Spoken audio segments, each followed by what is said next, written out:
Well, President Trump's not wrong, is he? It's time to end the failed experiment of open borders. You have to end it now. See, I can tell you. I'm really good at this stuff. Your countries are going to hell. Well, some of you might not be convinced. Well, why don't I show you some pictures of some countries and you tell me what you think?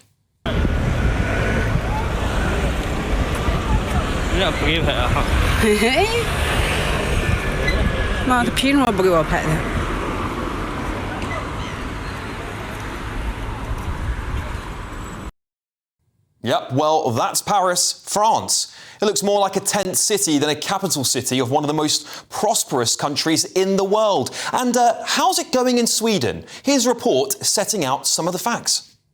Less than a decade ago, Sweden had one of the lowest levels of gun crime in Europe. Now, they're the second highest.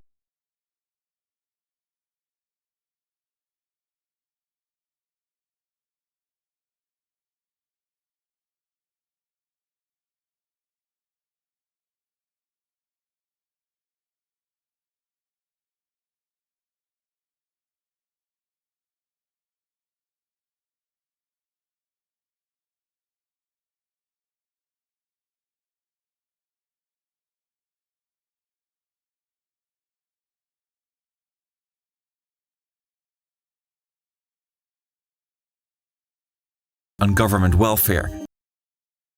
Yeah, well, Sweden used to be one of the safest countries in Europe.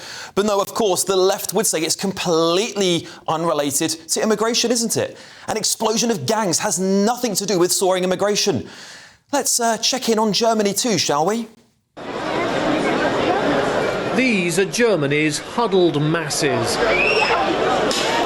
All of these people are seeking a better life in Germany. But such are the numbers that each of them can spend all day waiting here to register as a refugee and still not get inside to see an official. Tempers often fray and fights are common.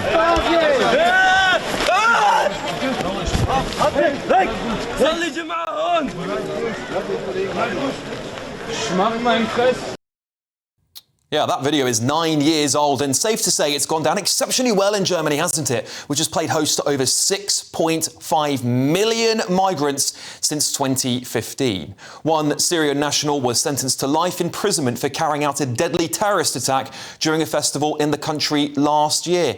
Oh, and what about the birthplace of Western civilization in Italy? How are they doing?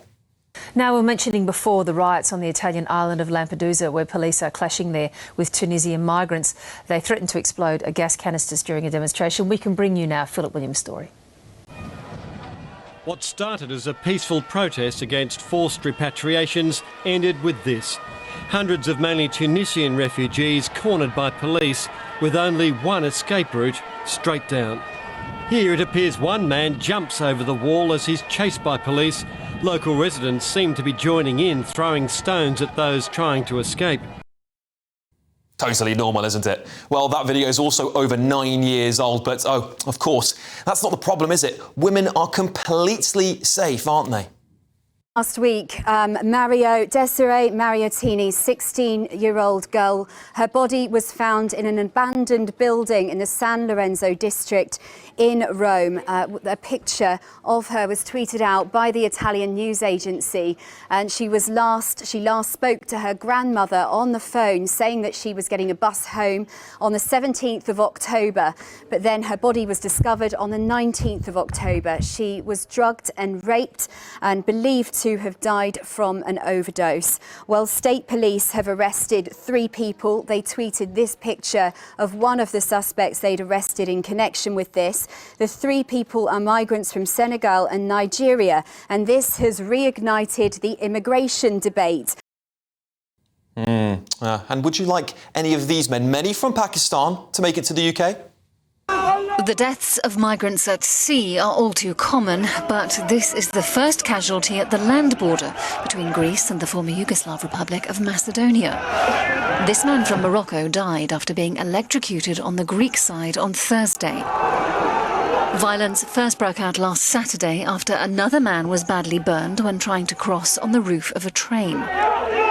Skopje has sealed its border with a metal fence. Sensing rising tension, the police put on their gas masks. Tear gas was then used to disperse the angry crowds.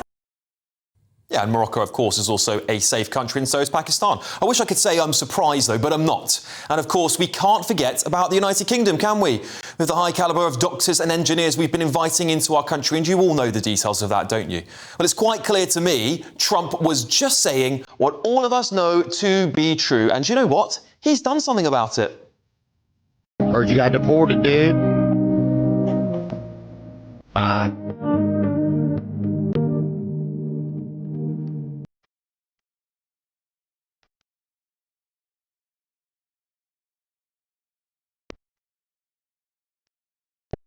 So they simply stopped coming. They're not coming anymore. We're getting a lot of credit, but they're not coming anymore.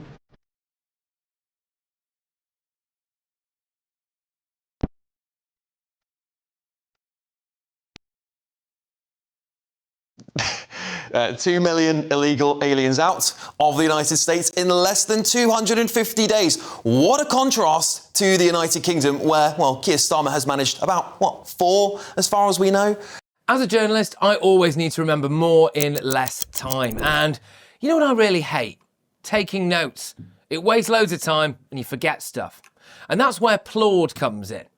This is the Claude Note, a sleek, pro-level AI note-taker that records and creates notes for you. Whether you're listening to a long podcast, stuck in a meeting, or on an important call, Claude captures everything at the tap of a button. Then it gives you a smart, structured summary with all of the key takeaways. It even recognises different speakers by their voice, and you can choose from bullet points, to-do lists, or even mind maps. Your data's safe too, with end-to-end encryption and global privacy compliance. And with Claude's built-in AI, you can search everything you've ever recorded just by asking a question. It's slim, magnetic, under 30 grams, lasts up to 60 days on standby, and over 1 million people are already using it. Hit the link in the description and use code GB10 for £10 off your Claude order. Save hours of time and never miss a detail again. Link in the description below.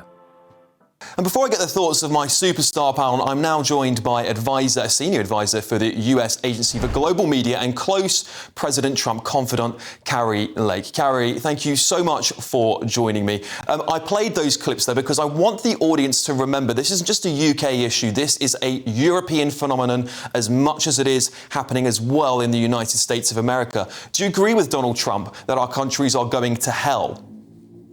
100%. And if it weren't for President Trump, we would have already fallen into the abyss here in America. But as you just played on that video, 200 million illegal immigrants in America have been given homecomings back to their homeland. And I think it's a beautiful thing, not only for them, everyone loves their homeland, but it's a beautiful thing for us as we go to protect our homeland. We have a lot more work to do here. As we had suffered through a massive invasion over the past 4 years under Joe Biden's failed leadership. But President Trump's worried about the whole world. He's worried about the collapse of Western civilization, and he wants to help save Europe. I think that's a very noble thing to do. I thought his speech was powerful. I think the people of the world are standing up and cheering for President Trump. Indeed. And what can we do here in the United Kingdom? Of course, Trump did mention illegal migration when asked at a press conference here during the state visit just a week ago or so.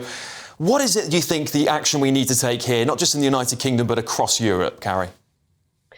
I think we've got to root out these globalist elected officials and globalists. Anybody who thinks the globalist vision is the vision for the world needs to go. And voters need to, with every bit of energy they have, vote these people out of office, get them out of office. They're the ones responsible for pushing this agenda of moving people in sometimes war-torn countries or countries that have strife, rather than finding them refugee homes or a placement in the country next door or 2 countries over. They moved them 7,000 miles away. They moved them into Sweden. They moved them into London, where there's no assimilation, no similarity in culture, no similarity in religion.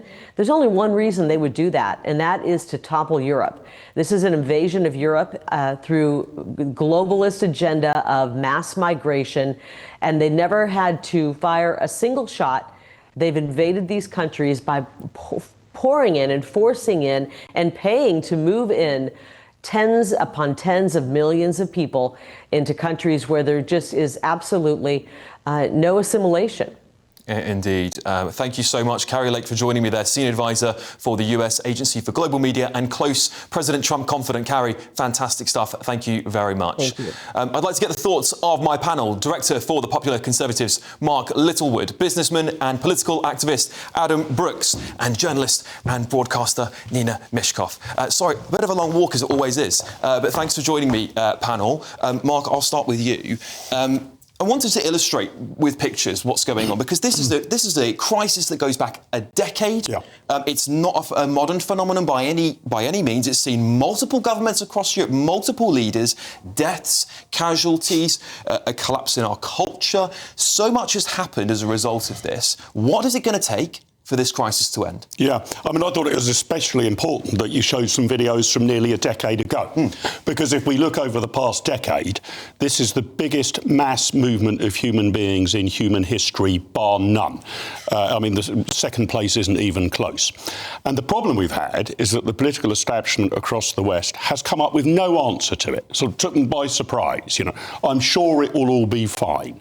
Assimilation will happen. There can't possibly be an uptick in crime. Won't it be great that we've got all these additional workers in the economy? I mean, insofar as there's been a response at all, it's been that. And that has been found catastrophically wanting. That's why Donald Trump spoke to the UN in stony silence this week. He was laughed at in 2018. I think it's now dawning on the political establishment and the international bureaucratic elite that there is now a colossal problem. We did not nip it in the bud. And basically, we've got to stop the pull factors. We've not changed our welfare state, which was designed for a stable, indigenous population. We haven't changed the way it operates at all. So people are flocking in because they can get a slice of that. We've got to completely reset the rules of the game. And whether you love Trump or loathe Trump, he's at least trying to do that. If there are many other Western countries they haven't. He's achieved. Look at the southern border. Unbelievable. Unbelievable. No one coming in. And that's really because, you know, bear in mind, we sometimes think that, you know, to deport people, we're going to have to round them all up, put them in handcuffs, force them onto planes. There will no doubt be a bit of that.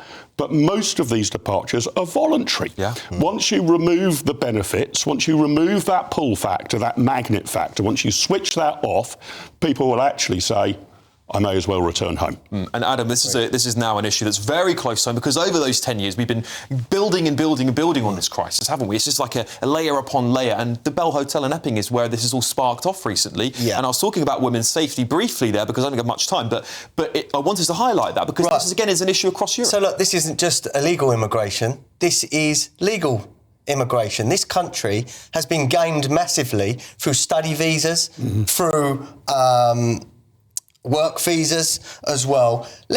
We keep getting told that we've got to embrace multiculturalism, especially by Sadiq Khan, who Trump has gone at. Now, if they want to embrace multiculturalism, they can embrace the rape stats for London.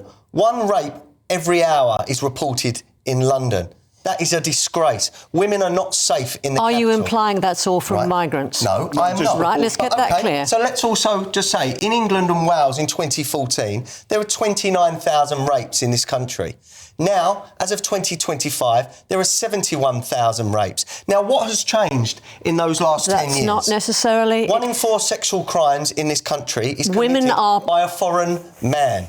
Now, at the end of the day, we have Albanian gangsters that are running our drug trade in this country. 40% of the UK's terrorist watch list are foreign-born. So you cannot deny that we have not imported a terrible problem in this country. But if you look at Hare Hills in Leeds, if you look at Whitechapel, they do not look like Britain anymore. Immigration is good in some respects, but they must assimilate. They are replacing in many areas. Nina. I'd like to say 2 things to correct you.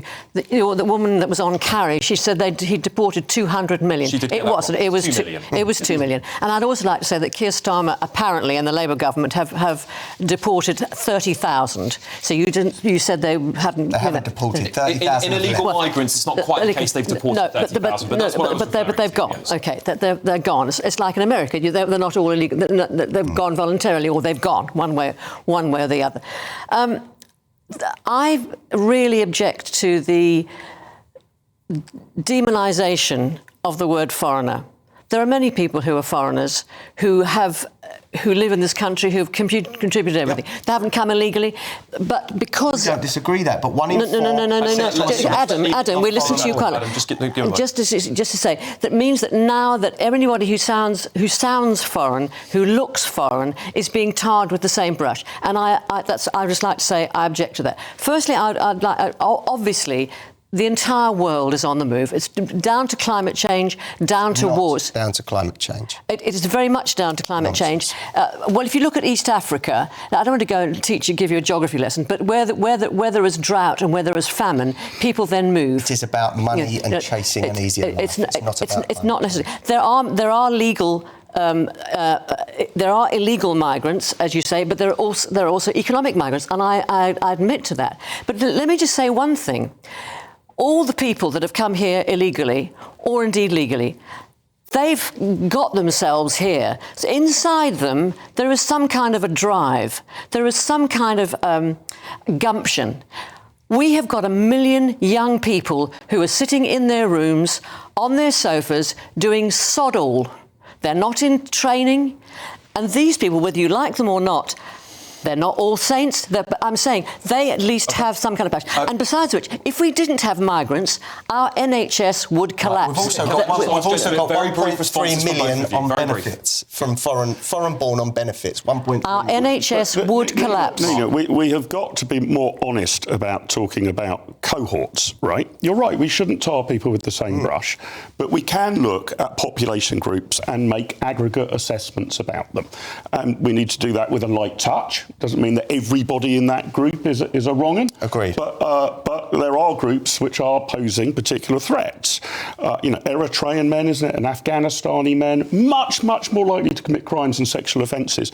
And those cohorts, as far as I'm aware, are not working in the National Health Service. So if we want to bring in people to prop up the National Health Service, let's have a look at different cohorts to do that, because the people coming in, or certain cohorts, don't seem to be sympathetic. But they're a tiny percentage of migrants.